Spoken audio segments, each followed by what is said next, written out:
Hello, everyone, and welcome back to another episode of I Like to Read with me, your host, Rachel Polanski. Today, I am very honored and excited to be joined by the wonderful Andromeda Romano-Lax. Welcome to the podcast. Thank you, Rachel.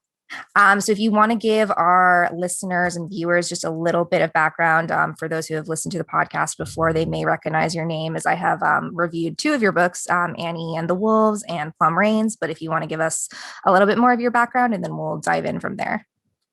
Sure. Yeah, I started out as a nonfiction freelance writer, freelance journalist. And while I was living in Alaska, I wrote for the newspaper. I wrote interpretive guides, natural history. And then after 9/11, I made this sudden transition into fiction writing. So just overnight. And it really was as an outgrowth of, now we're going through it with coronavirus, but back then 9/11, there was a feeling for my generation, like it felt like the world was about to end. And if you could only do one thing, what would you do? And I wanted to write a book about something beautiful. And so I dove into writing fiction. And my first book, The Spanish Bow, was about a cellist. It was set in Europe. And then I never turned back. My second book, The Detour, is about an Italian art curator. And third one, Behave, which is about 1920s psychologists based on a real couple that were involved in scandal. And the man, John Watson, father of behaviorism, is responsible for a lot of the fundamentals of psychology and also for some of the worst parenting advice of that generation. So that's Behave. I have to read that one. I've only read your latest two, but now that's great. Now that you're blurbing your first, I'm like, I want to read all those. They're so diverse. And then Plum Rains and then Annie and the Wolves. But so that gives you an idea of just the scope. So I've written about everything from classical musicians, art at the time of Hitler, psychology, science. Plum Rains takes place in the near future as well as a century earlier. Right. And then Annie and the Wolves. So all of those are so diverse. And so, they dabble with different genres. I know, Plum Rains kind of deals with sci-fi as well as historical fiction. Annie and the Wolves is obviously very historical fiction based, but also very like present, contemporary. It could almost exist without the Annie piece, but then it wouldn't be the same novel, of course. So what is it like, to sort of not pigeonhole yourself into one specific little niche and to explore these different worlds with each book? Well, from a marketing perspective, I think it makes things a little bit harder whenever you go hybrid, because that old line of they don't know where to put you in the bookstore, right? Or readers can't count on the next book being just like the last one. But as a writer myself, I follow my curiosities. And so that does tend to lead me in these multiple directions. And I write the books that I would like to read that I don't see written, it's just whatever is fascinating me, what won't let me alone, and being open to those hybrid structures. I mean, we can get into that as we discuss each book, but just allows you to play and find ways of expressing yourself that you can't always express with just, say, realism in one genre. So just following wherever the story takes you as the writer. I love that. Yeah, I think it's so stupid to be like, oh, well, the readers aren't going to like this because it's not. It's like, I want something different. Of course, if someone is said explicitly, this is going to be a trilogy or this is going to be a series, you kind of expect the same characters or whatnot. But I just know, you just like a director, like if there's an author who's putting out something that I like, I'm open to it. I don't care if it follows the same genre or whatnot, as long as it's more like I recognize the name and I know that I liked whatever they put out before. So I think that's a good comparison with directors, right? Like you've enjoyed them, their sensibility, but obviously you want them to find a different subject. You want them to do something fresh. And that's how I want to see their take on it too. I love young adult fiction, but sometimes, if there's a certain author who's putting out a book, it's sort of like formulaic to a point and what's getting out there, and not that one of them. Sometimes there's a young adult fiction novel that I'll read that's very just different and dark. And I'm like, I love this. Like, I don't want the same sort of, girl meets boy, high school, whatnot. So in terms of like immersing yourselves in the world, we can get a little bit first into Plum Rains, just because chronologically that's where that was published a little bit before Annie and the Wolves. So what was it like to live in Japan and just immerse yourself in this completely different culture, at least historically from American culture? Yeah. So Plum Rains, it takes place in Japan. I actually lived in Taiwan. Oh, I'm so So, sorry. Yeah, you lived and in it's Taiwan. Yeah. complicated in the plot, and Right. you've read it, so you know there are some surprises in the plot. Right. But it was actually, so I did make a research trip to Tokyo, which was fantastic, and I'd love to go back to Japan, and also a research trip to the Philippines.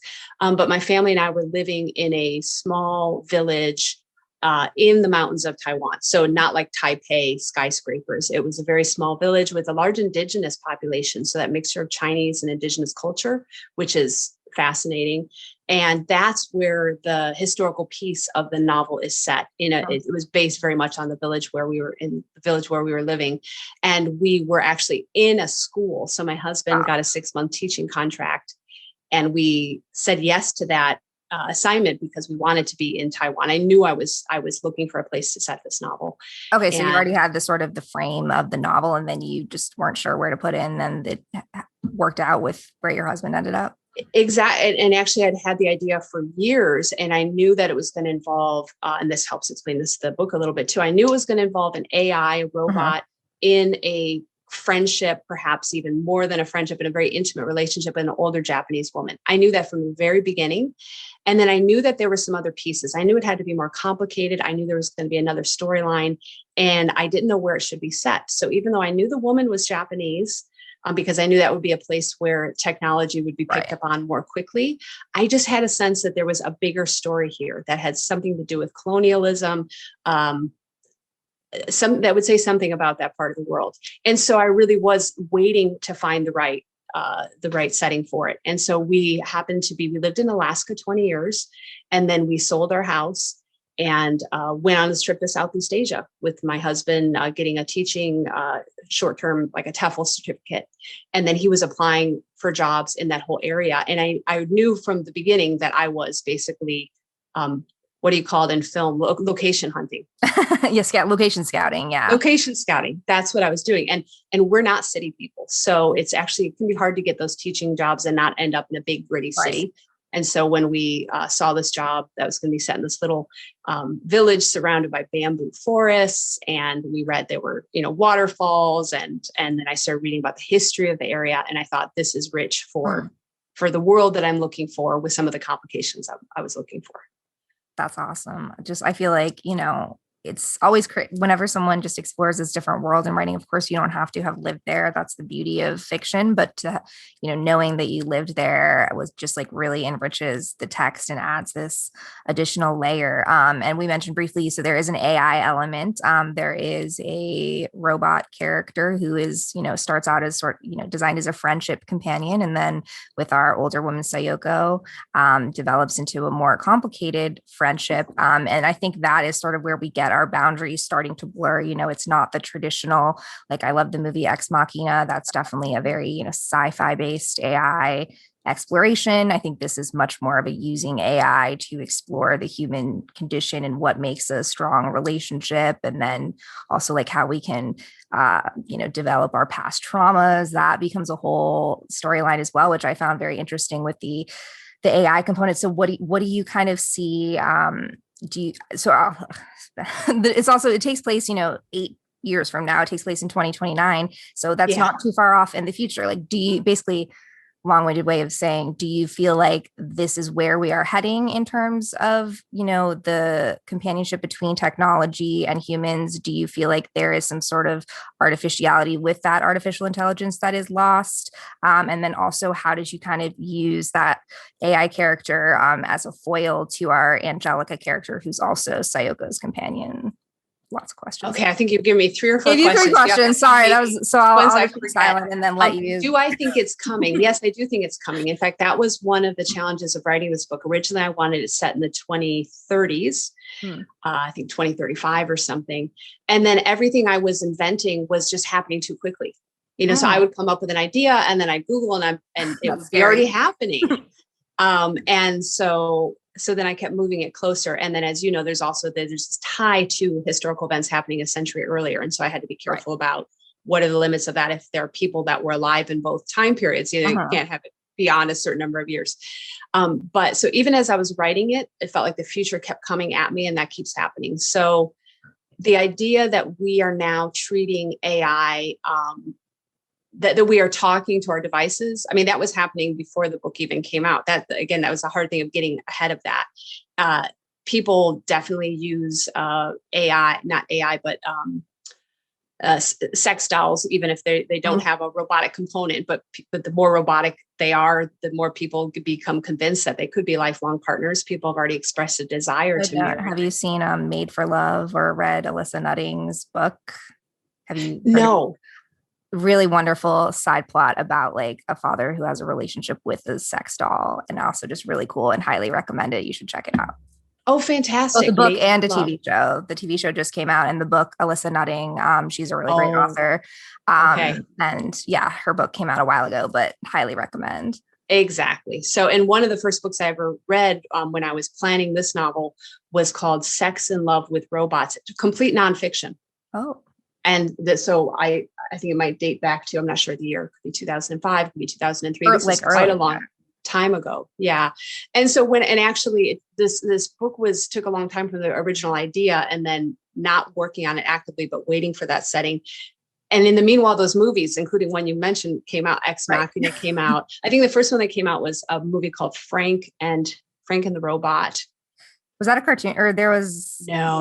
It's an adult movie. I may be getting the title wrong. It has Frank something. It sounds familiar, but yeah, there was like a wave of those. It was an older man who had a robot companion. And then Ex Machina was in there. There were many other ones. But so this is what happens when you're a writer. You have this idea and you have it all worked out in your head, but you haven't started writing it. Maybe not all worked out, but you have the premise in your mind. And then you see a movie and you think, that's what I was going to do.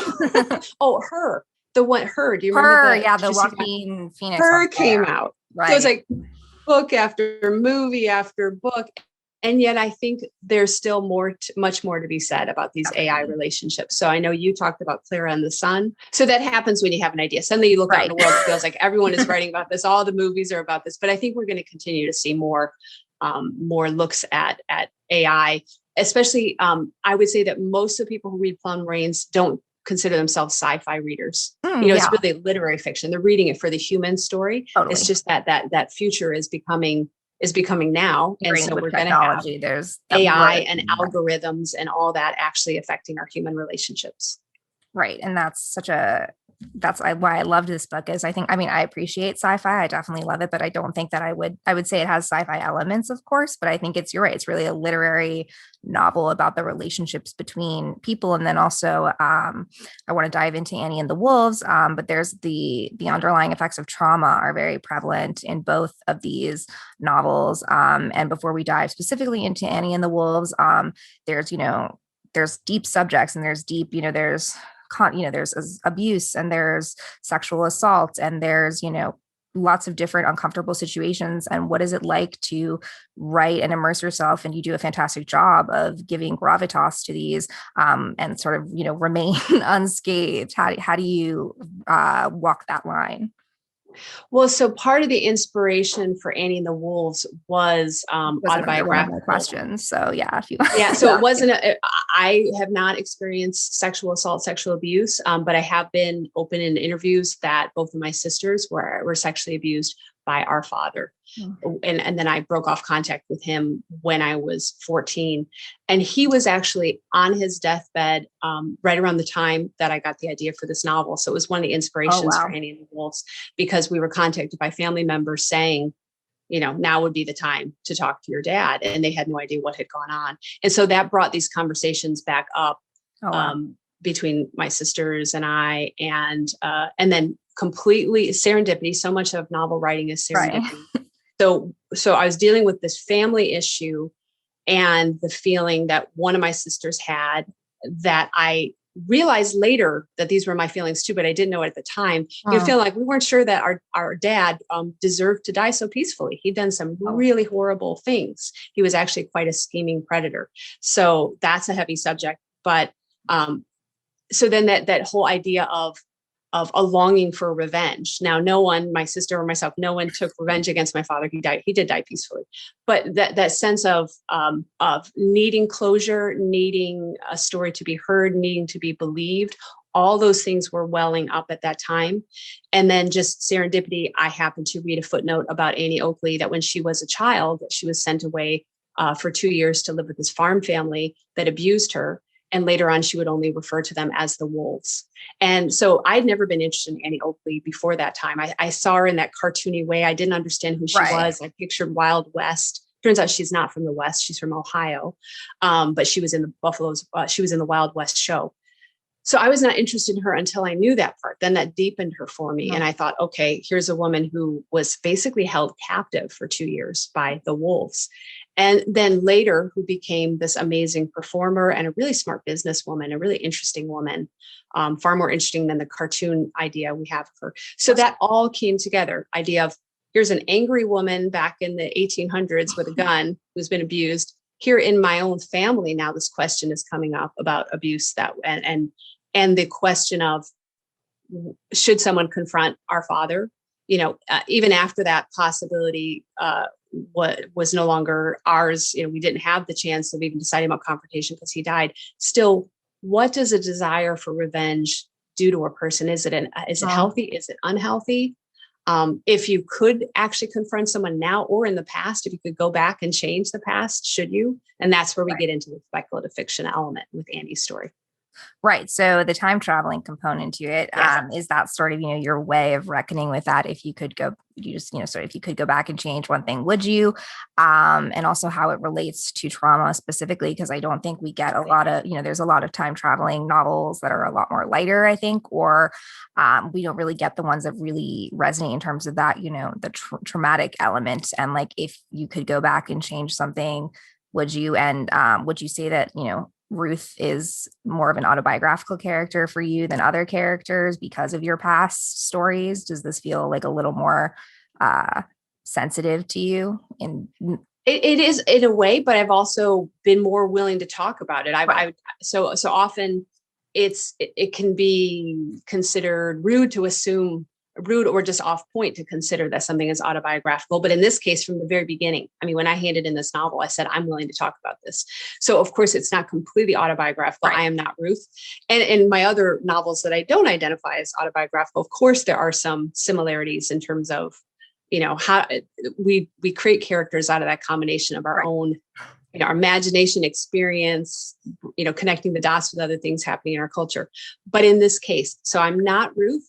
But one of the similarities I will admit to is that my modern historian character, Ruth, she has an easier time paying attention to history, public history, studying Annie Oakley, than private history, understanding what happened to her sister, Kennedy, and what's happening in her own community where predation is still taking place. Because as you said, Rachel, it's not just a historical novel. It's maybe 1/4. It's like 3/4 suspense, thriller, mystery. Right. But it's easier for her to look at the history than to look at what's happening.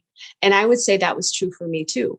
As I was writing the book, it was, this book had to go through many drafts. It was way easier for me to pay attention to the Annie part than to the modern part with Ruth and her sister and everything else going on, because that was more sensitive.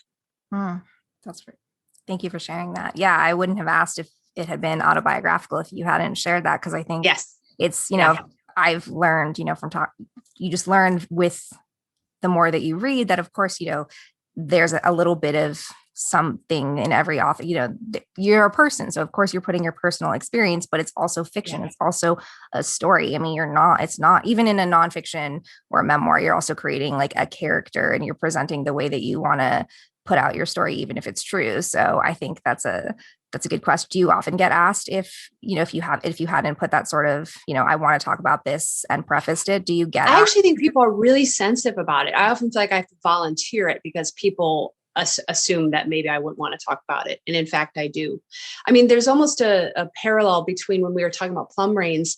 I feel it's important to let people know that I did live in that indigenous village in Taiwan, because although I think you can use research and imagination, I don't think I could have gotten those things right. So it's so right. Like you really feel like you're there. And I think it shows that, you were there. And so it's not just Googling and Yeah. And that's one area of the world where there's not much written about that particular culture and what happened with the Japanese. And so in Taiwan, I actually had friends whose grandparents still remembered when the Japanese were there as colonizers. So I could actually ask them, there were still people in the community that remembered a little bit of Japanese. I could ask them about how they felt when the Japanese came to that village. And their answers always surprised me, which is why I was so glad I didn't just rely on Google. In fact, people had a mixed, it was not just the colonizer story of this was an invasion, it was all bad. There was actually some positive memories too, which then influenced the novel I wrote, where there's a young girl who falls in love with a Japanese man. So right. I would, a complicated relationship too. It's yeah. I would have felt like I was romanticizing that, and it wasn't based on historical accuracy if I hadn't gotten to know the community enough to know that things like that could happen. Yeah. So that's Plum Rains. And then with Annie and the Wolves, right now at this moment in time, especially with Me Too and everything else that's happening in a good way, talking about women's anger and sexual assault, I don't think I would have been comfortable writing this novel if I didn't have any connection to that issue at all. And so I kind of do want readers to know that this is something that affected my family deeply. Even though I didn't experience everything that's being described for the characters, it certainly affected my childhood and it continues to affect me. Right. So, yeah.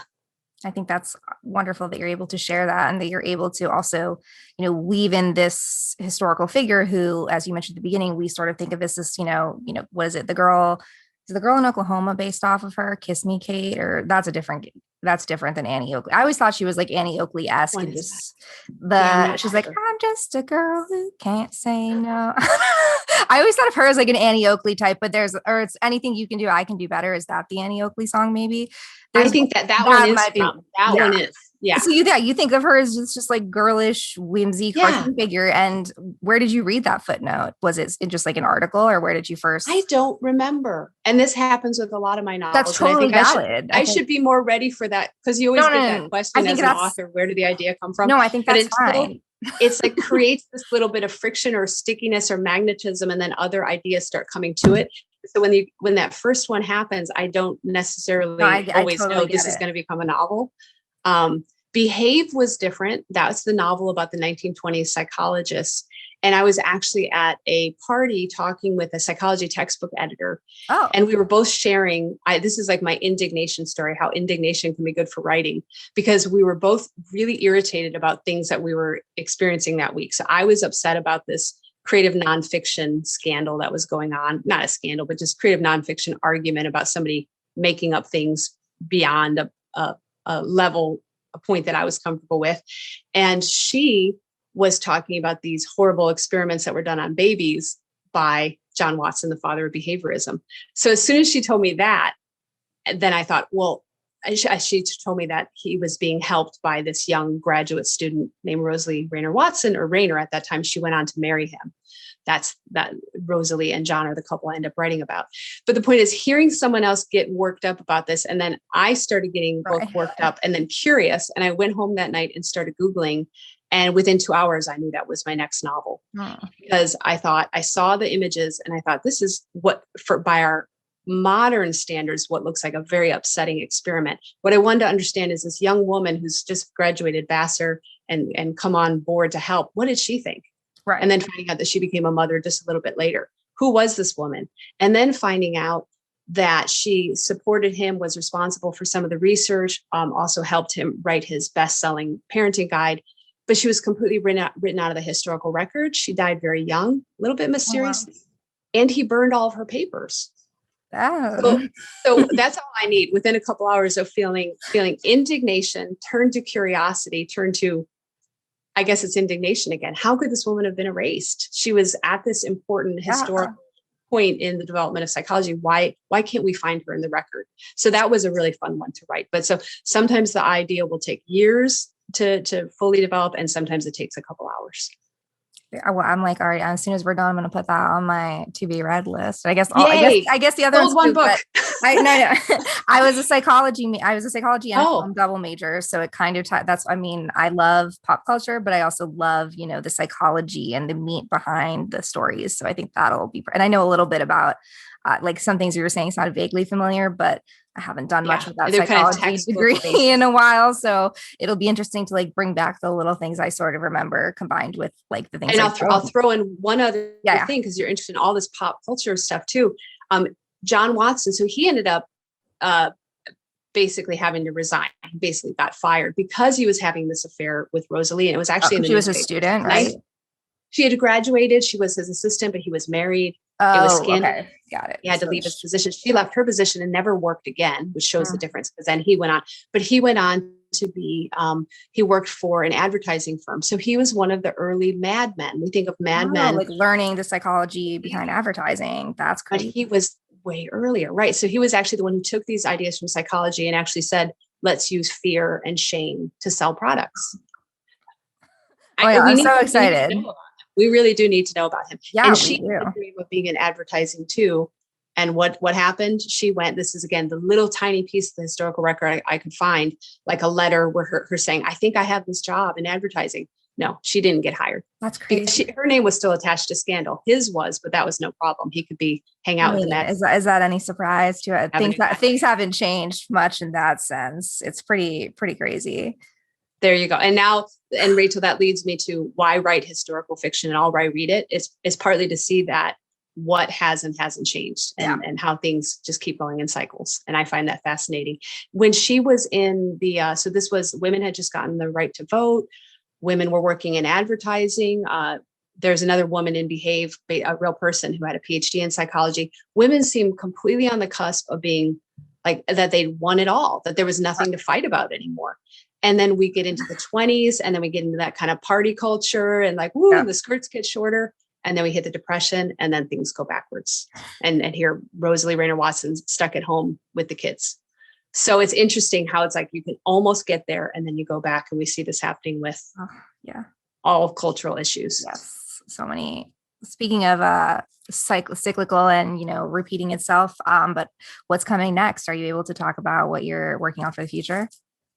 Sure. So I actually have finished a thriller, and for the first time, it's not hybrid. It's just thriller. Just a thriller. Very exciting. Not just a thriller, because I'm sure it's going to be layered with other. It things. is. It is. It's not going to be a mass layered. market. No shade to.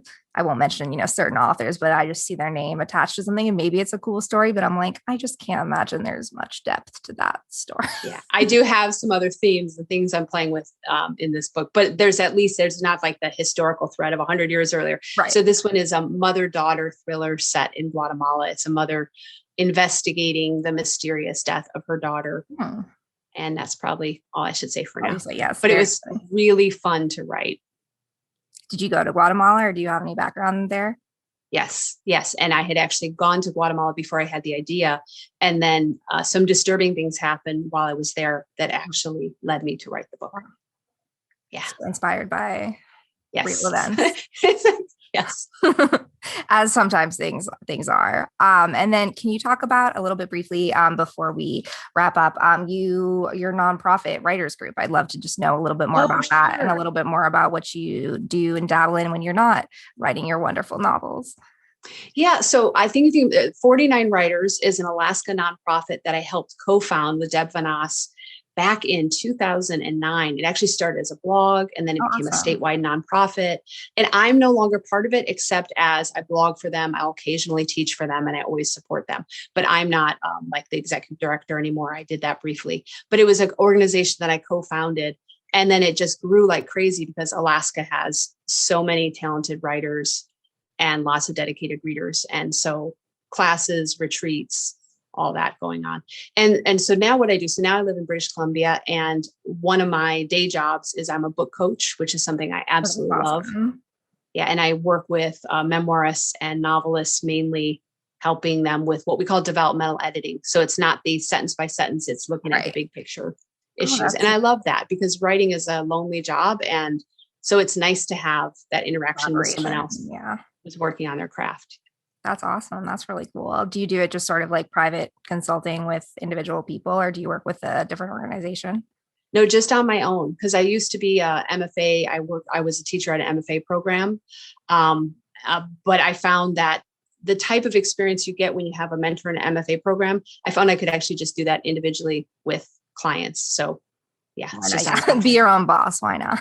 And there's no thesis and no formatting, all that stuff. We just work on the book. Right, exactly. And that's what I think is, the meaty part. There's other That's the people part to we all deal, like. right. Yeah. There's other people to deal with the formatting and the fact checking and all of that. And then what have you been reading? Or, I know you said you've been trying to stay away from more sci-fi stuff. But Yes. what else? What have you been reading? What's been on, or what are you looking forward to reading, or anything that you haven't enjoyed too? We can take some hot takes. No, I won't talk about No, anything I haven't enjoyed. No, I'm so glad you reminded me to come back to the reading, because I actually have a question for you too. So I've been reading lots of thrillers because that's what I'm writing and actually working on. I mentioned the Guatemala one, but I'm looking ahead to the next one as well. And there's just so many good ones right now. But then I also read some that don't fit in that category. So the last fantastic book I read, the one that I just want to tell everyone about, is The Upstairs House by Julia Fine. Yes, I think I reviewed that on a previous. It's hard to keep track. Oh, okay. I read, but I think that's the one where there's the woman, the Upstairs House. I'll tell you what it is. I'll tell you what it is. You go. Yes. It is about a woman who is suffering from postpartum depression. Yes, it is the one I thought it was. And she believes, or there really is, a woman living upstairs who is the ghost of Margaret Wise Brown, who wrote Goodnight Moon, the children's book. Yeah. And so there's a ghostly element. There is a very, very realistic difficulties of new motherhood element. And then she's also struggling with a thesis. And some of this thesis is even in the book itself in tiny fragments, which I think is fantastic. I know. I love the way it was interwoven. Yeah. I believe that she was. Yes, I loved everything. I think she was actually there. I don't know. I think it's kind of fun that you don't always know, but I feel like she might have been there, and it was like just a sign for the main character. In my reading, because I love this book, in my reading, she was there. Margaret Wise Brown is there. Yes. And so we also get this fantastic biography, not comprehensive, but just a bit about Margaret Wise Brown, which we don't know much about her. Which was her lover. I didn't know anything about her. Right. And you know what? I read this book. So I read this book recently. It came out maybe 2 months ago. Yeah, it was pretty recent. But I would make a comparison to when I was writing Annie and the Wolves. I really didn't want to write a conventional historical novel about Annie Oakley. Had no desire to do that. And what I appreciated about Upstairs House is she's not going to give us everything about Margaret Wise Brown. Just enough. To do your own research, because you can go further if you like, and yet you believe that she was true to the nature of Margaret Wise Brown, even if there's these ghostly elements. So yes, because also she's not from the past, she's not from this time, so naturally there's going to be something weird about her, anyways. Yes, yeah. So I love that one. I'm the type of reader where I'm usually reading multiple books. Like I'm right now reading 3 different books. So I'm reading.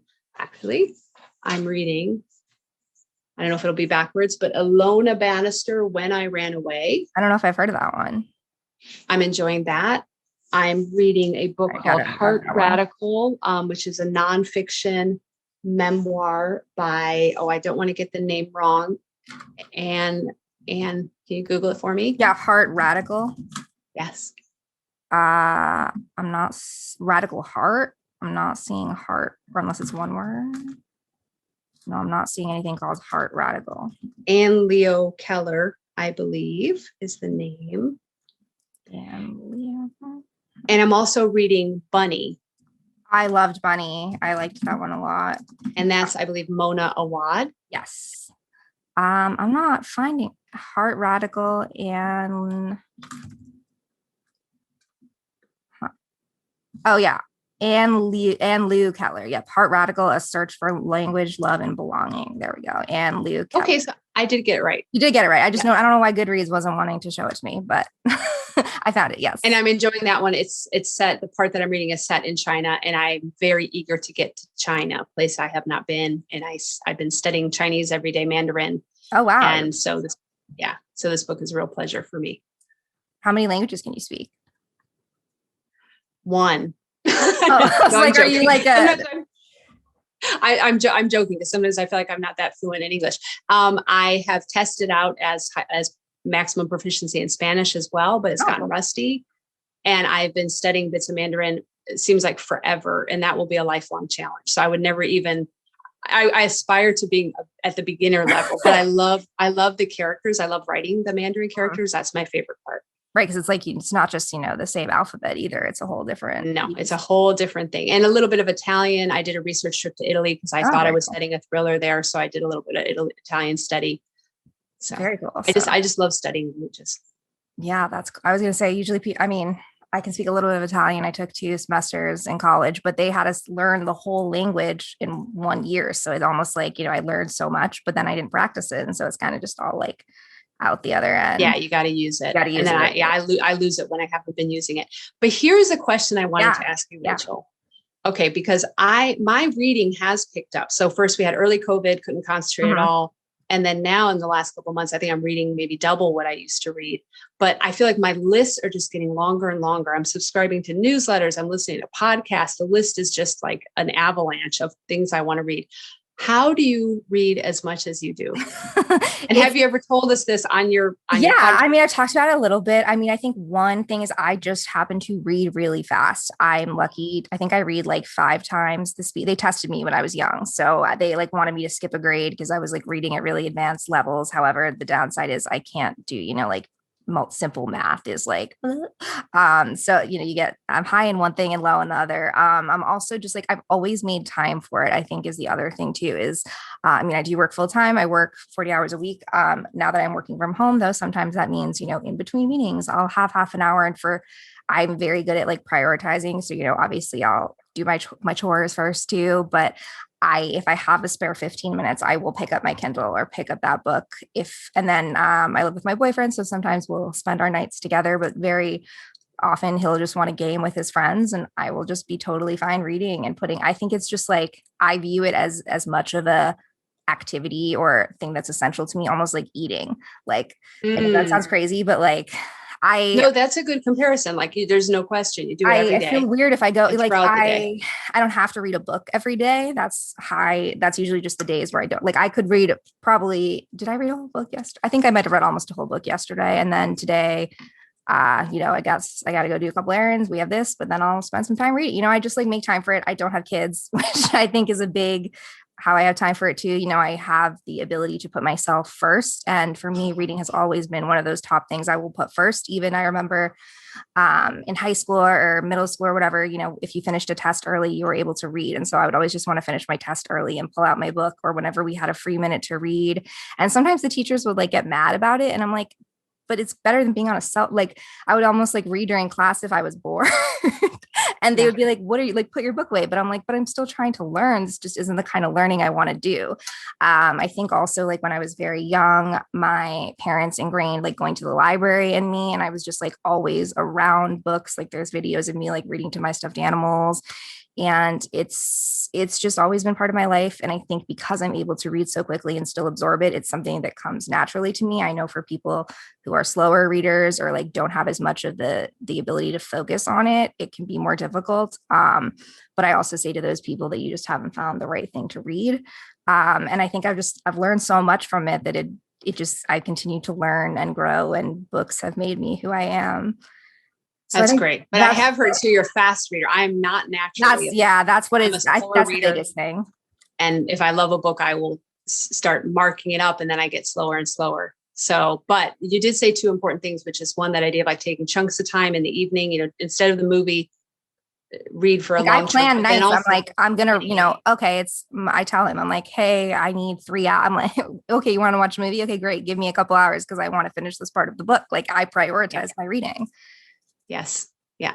But then also fitting it in all those little bits of time. And that's where I tend to be more distracted getting on the phone. You have kids too. And you have, no, I don't. My kids are grown. Oh, they're grown. Okay. They're grown. You don't even have kids at home anymore. Okay. I do have more time than I ever have. And I do, but I fill it with a little bit of language study, exercise, but yes. But I'm saying that even though I have been reading more than ever, it just feels to me in late COVID, like there's more books than ever. Maybe it's impossible. That's the other thing too, is I'm very like type A. So I like to like have a to-do list and then to check things off that to-do list, but then it just keeps spiraling because there's more and more books coming. I have like maybe 100 something books on my Kindle that I still need to read. I have like 40 something books like on my bookshelf I have to read. And even though I'm reading every day, it's still just like. So do you buy them and or get them like reviewers' copies? I primarily do from the library at this point, just because I've spent so much money on books in my life, as you can imagine, that it was getting to the point where like my Kindle bill was ridiculous. So at this point, what I do is I usually buy books either if they're like very like visual oriented, if they have, like photos in them, or if they're, something that I want to mark up, like a book that I really love, or if it was, given to me or gifted. And then just for space's sake too, I think, we live in a 1-bedroom apartment. In a perfect world, I would love to buy every book physically, have an entire huge room, but I just don't have the room for it someday. I think that may be in your future. Yeah. Hopefully, I would love, like, Beauty and the Beast. I always loved Belle because she loves to read. And when she goes and she's like, a library, like that's what I want.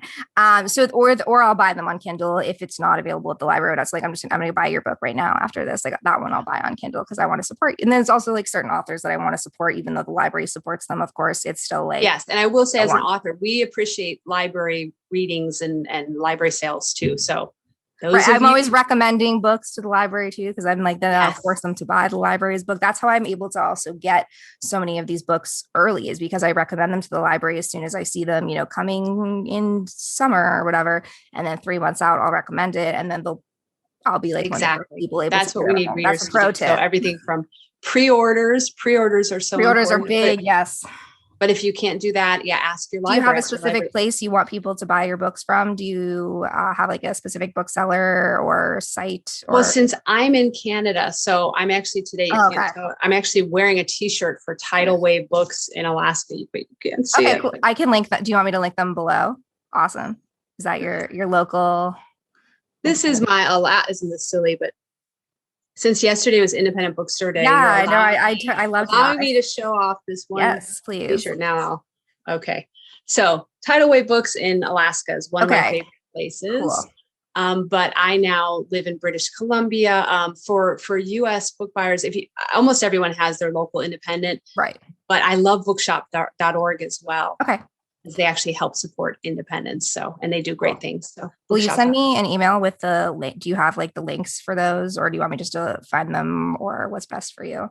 If you can just Google Tidal Wave. Yeah. And then find your Wave. Sure. I'll put them down. Bookshop.org. Okay. Bookshop.org is great. And I know that was very silly that I went and took off my sweater. No, I love that. Yeah, that's what we need. Like, I love bookshops or like local, independent bookstore swag. I mean, here there's the Ripped Bodice in Culver City is a super, they're technically like a romance bookstore, but they're a women-owned bookstore and they have all kinds of books and they're like super cool. And I bought a book there. I went to like, I would love to do a coast to coast driving trip, not on a book tour, not my own book tour, but just a bookshop visiting. Oh my God. Trip. I know that sounds like a dream. Wouldn't that be fun? Sounds so well. Yeah, they're awesome in LA. We have a few other ones here that are cool. But it was super wonderful and amazing to chat with you. I learned a lot about you, about your craft. I think our listeners and viewers, there's something for everyone in one of your books. So we will make sure that those are linked down below. And until next time, everybody, stay reading. Thank you again for joining us. Thank you. Thank you.